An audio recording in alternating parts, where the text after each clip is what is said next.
It's the Mikey Johnny show, the Johnny Mikey show. It's just us, Ooh. no Peter today. Yep. What did we talk about? So we started out talking about tech layoffs and Yeah. quickly shifted to the creator economy, the internet Yep. economy, The internet economy. Yeah. and didn't really have a lot good to say about it. We didn't talk about our own No, we just monetization, no, which is like, but if you do want non-existent. to, if you want to support us, hit that sub button, Oh, for hit that sure. like button, give me a thumbs up. And come join Discord. That's where we are. Yeah, join Discord, but really, if you haven't subscribed and you're like watching this series, like For sure. just subscribe. For Just sure. get We on. super Just get on appreciate with it. Yeah, but enjoy the episode, and we'll be back in like 10 seconds. Yep. God damn. I moved the record button. Oh.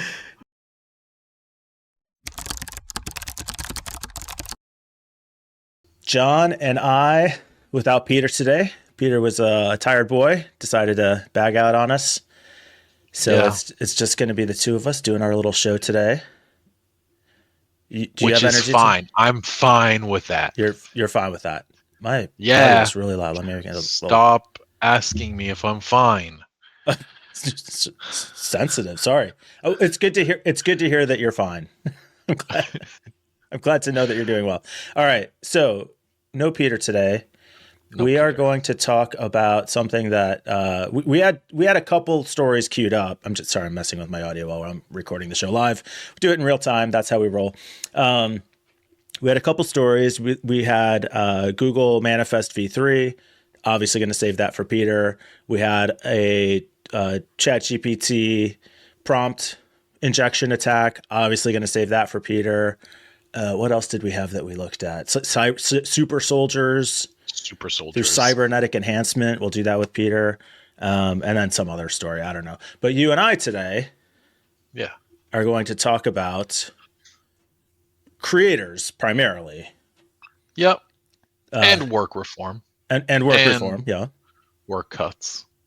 And work. Yeah. So the cuts opens this up. The story that we're starting with as our jumping off point, we'll spend about 20 seconds on this. Spotify is laying off 1,500 workers. The second round of layoffs this year, 17% of their workforce. Bad news for the tech industry. Layoffs continue. Super bad news for these 1,500 people. Just in time for Christmas. It's great. Thanks, Spotify. Yep. Really doing their good here of cutting, you said 17%, which is insane for a company that is probably making a bunch of money. I mean, I can never guess if a tech company is making money anymore. For all I know, they're just in the shitter and not making anything. Yeah, I mean, I don't know. Spotify seems to be one of the companies that's doing pretty well lately. Yeah, you would think so. But then you look at like Uber, right? Hasn't Uber been running at a negative for the past like 10 years with the negatives just growing every year? So it's like you never really know. But at the end of the day, I mean, anytime we see this, the only people who should be blamed are the executives. I think with a huge blame on the chief executive, this Daniel Ek said he had made the difficult decision with the economic whatever, like, and it sucks for them, you know, it really sucks. And it's like, why are you still there? I don't know, always really gets me going when CEOs are like, he made a statement, even, you know, they're quoting it in the article, just really gets me going. Display of empathy, something. I really care. Right. Yeah. So your mention of Uber probably is a good jumping off point to the thing that we wanted to actually talk about. True. And is related to the Spotify story. So in this case, it's the employees who are getting laid off. My heater's going to go off in a second.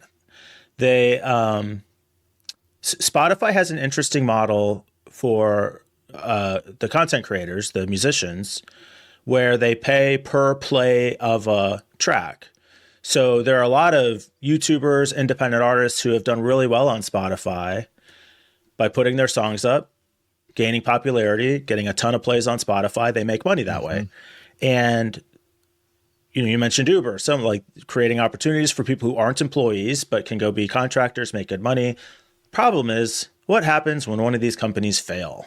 It's not just the 1,500 people that work there, it's every musician or content creator that's on the platform. Yeah. And it's a really good example of like the, we call it the single point of failure in security, in cybersecurity. Um, Single point of failure is when, just like the name suggests, that you can have a system, a person, um, a operating procedure even be a single point of failure, where you have this bottleneck that if it fails, everything behind it or in front of it fails. So a good example is like the legacy IT guy who's got everything up in his head and he doesn't document anything, and then he gets hit by a bus, or quits, but the bus won. So is like more, more realistic. No, I'm just kidding. He So dies of some horrible, a horrible as of accident. yet Yeah, unknown malady. falls into the vat of acid. Or he quit, Um, whatever. or he quit. Yeah. So this is it, right? Like this is a single point of failure Yep. for hundreds of thousands, if not millions, of people per company, and um, that's really shitty. And there's no part of the issue is there's no labor protections. You already aren't getting health benefits. There's no unemployment if it goes away. No. There's nothing, you don't have to get notice. They just say, hey, we're not doing this thing anymore, and sucks to be you. See you later. Thanks for the. And you're also at their the mercy. So, you're also at their mercy. That's the worst part, is you'll hear like these horror stories of people who've made a life out of door dashing, right? They deliver food and they drop the food off, it gets stolen or damaged or something, and then DoorDash is like, you're blacklisted. We're not going to work with you anymore. And that's really tough. And the same thing can happen with Uber. The same thing can happen with like YouTube, right? It can happen to us. It has happened where YouTube had this terrible reputation of just cutting random creators completely off of the platform, saying you're blacklisted, you are not to make any content on YouTube ever again, and they don't give a reason. And there's no appeal process. You can't like call up YouTube. You can't email YouTube, because back in the day, they didn't have a support system. Now they have worked on this. It's much better now, where you can communicate with YouTube. They have people ready to go to talk to you and help you through problems like strikes or whatever. But still, not everyone does. And that's like this 1099 transformation, this 1099 revolution, this at will gig contractor that we're seeing, this revolution of this new era of people having forgone the protections that comes with full-time employment, forgone the benefits that come with full-time employment. I mean, it is terrible in the long run. And not to even to mention, right, like some lesser really important things is most people aren't going to be stuffing a 401k on their own. A 401k is something you get enlightened about. Retirement funds is something you get enlightened about as you start your career as a full-time employee. And the company says, you're 22, and the company's like, hey, we'll give you free money if you contribute to your 401k. And you're like, oh, what is a 401k? You Google, then you do some, but like, no, you're gonna go drive for Uber. Like, they're not gonna fucking match your 401k contributions. There's zero chance. And you're not going to take your money out every month on your own and do that. So many people don't do this, and it really, really damages you in the long term. Just for sure. Being able to just be let go, or like you were saying, like the product fails. And what that actually reminds me of is just this week. I don't know if you heard about this. This week, Twitch announced it's cutting all of its Korea operations. Well, Twitch is a good example. They, you and I kind of famously predicted their downfall. obviously were Oh wrong. yeah, greatly. um, and Very accurate. part of that was they had just very suddenly changed the terms on their creators, what they were going to get paid, how the payouts work, Yep. the structure, all that. And there's a perfect case. There's nothing you can do about that. No, You're just stuck. you're at their mercy, and you're at their mercy repeatedly. And this is kind of what happens with, like, I remember when I first moved to America, I had to drive for Uber. I didn't have any way of making money, and I didn't have a career, so I started driving for Uber. And you'd go to like the hot spots around the airport where all the other Uber drivers are chilling and having coffee, and you hear them complain about the way it used to be, and reminiscing about the way it used to be, and how Uber is taking more and more every year. They're taking more from their drivers while paying less, and the gas prices are going up, the insurance prices are going up, maintenance costs are going up, but you're getting paid the same, if not less. And the same thing happened on Twitch. And now we have a whole set of Korean creators whose whole livelihood is Twitch, and they're being cut off because of Korea's net neutrality laws being changed to something super predatory from what I read. I mean, I don't know the details exactly, but it sounds like the more views you gain in Korea as a creator, the more money you have to pay. Like, it's something insane. Yeah. And so Twitch is like, we can't afford this. It's already one of the most expensive regions for us. This is putting us over the edge. We're pulling out of Korea fully, and now these content creators aren't going to be able to to do subs, to do anything. That, it's really, really tough. And it's a perfect example of this topic. Yeah. You mentioned YouTube channels getting shut down, and I'm completely inactive, but another YouTube channel where I was doing a little bit of gaming content, and then I just did a small number of like voter education videos locally here in my state, where I talked about, hey, the ballots are out, these are the issues, this is what each issue means. I talked about some of the different candidates, and I obviously am fairly progressive, liberal, and one day, just kind of out of the blue, I hadn't uploaded a video in a year, and I got a notice from YouTube that my channel was being permanently banned for political hate speech. Whoa. I know. Like, wait, what's happening here? So I went and looked at the videos. I appealed it. They had like their little channel, just a link to do it. You couldn't talk to anybody.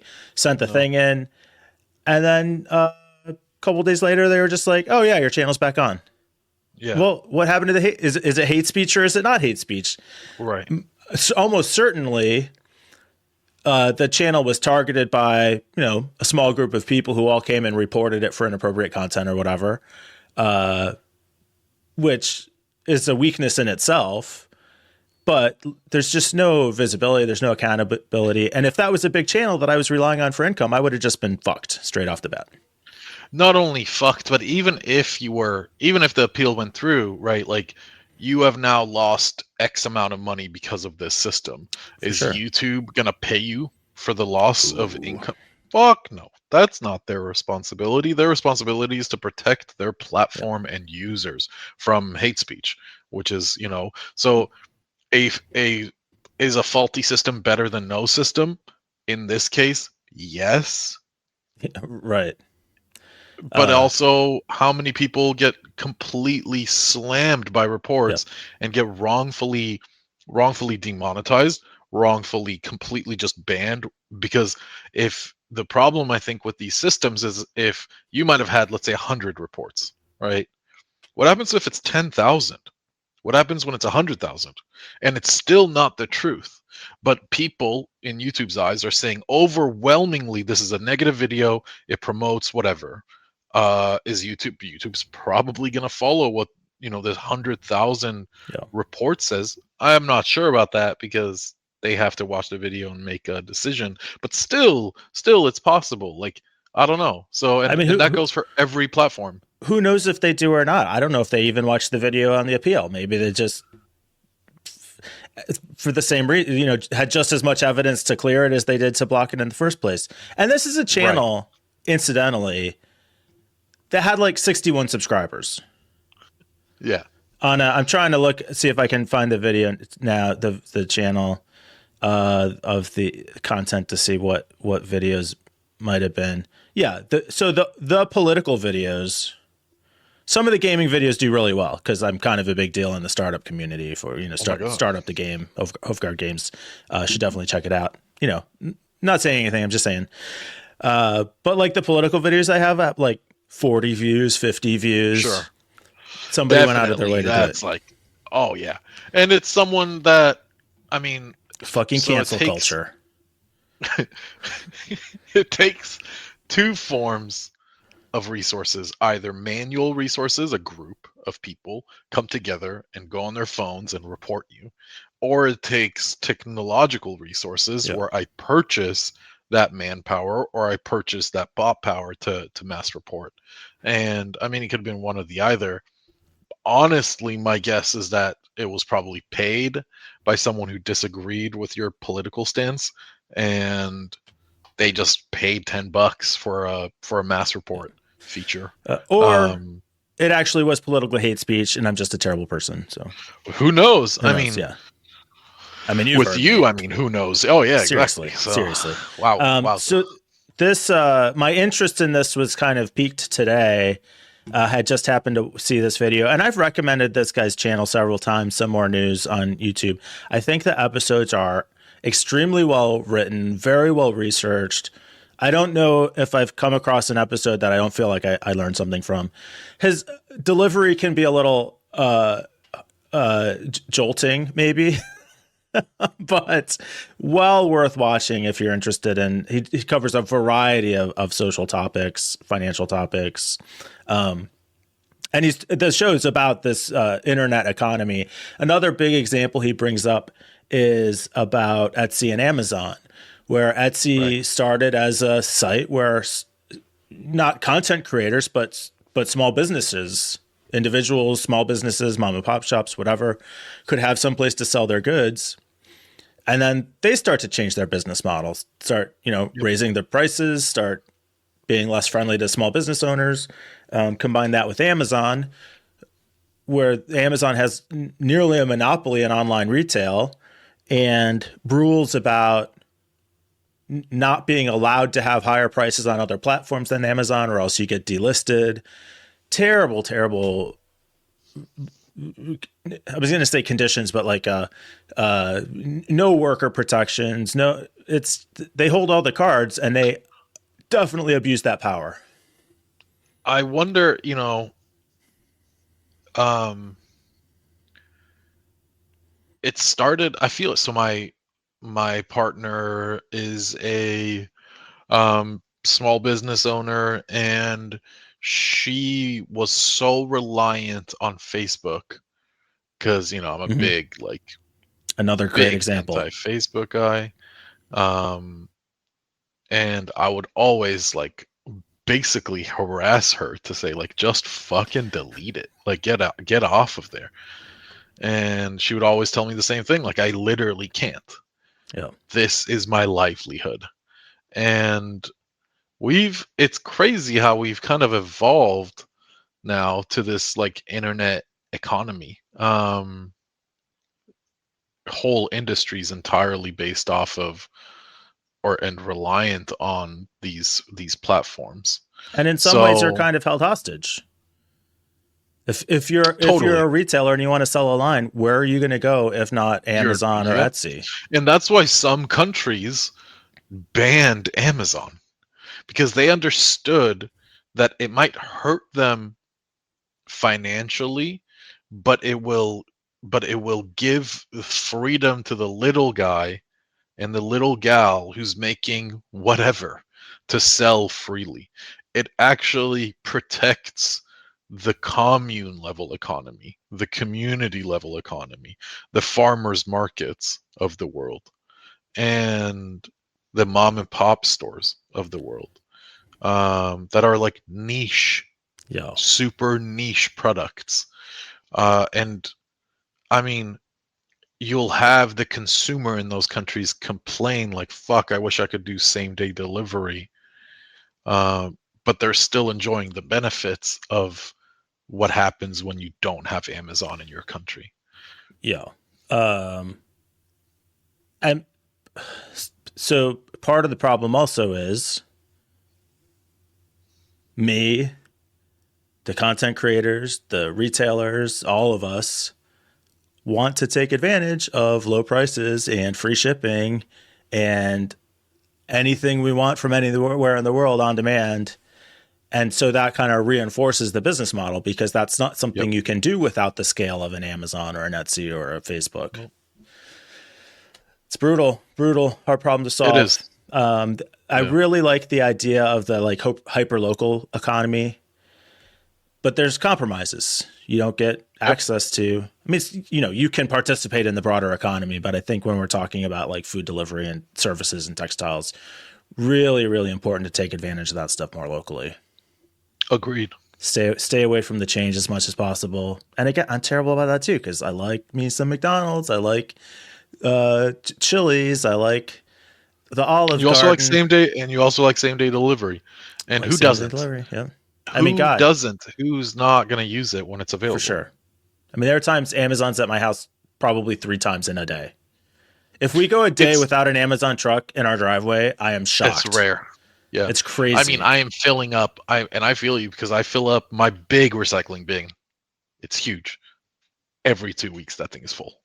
It's so easy to just think, hey, I want this $3 thing. Yeah. Let me I need it, actually. I really need it today. So I'm just going to have Amazon overnight that to me and somebody drive it to my house. Yep. It's crazy. Anyway. It's insane. Good conversation. Didn't solve any problems. Got a chance to complain a little bit though. So, that's what we do here. I think we're going to plan to have Peter back next week on Monday. Yeah. If not, it'll be you and me again, but we won't know that for a couple of days. As of now, we'll just assume we're going to have Peter back and get into some of those more contentious topics or the stuff that we actually need somebody who knows what they're talking about to chime in on.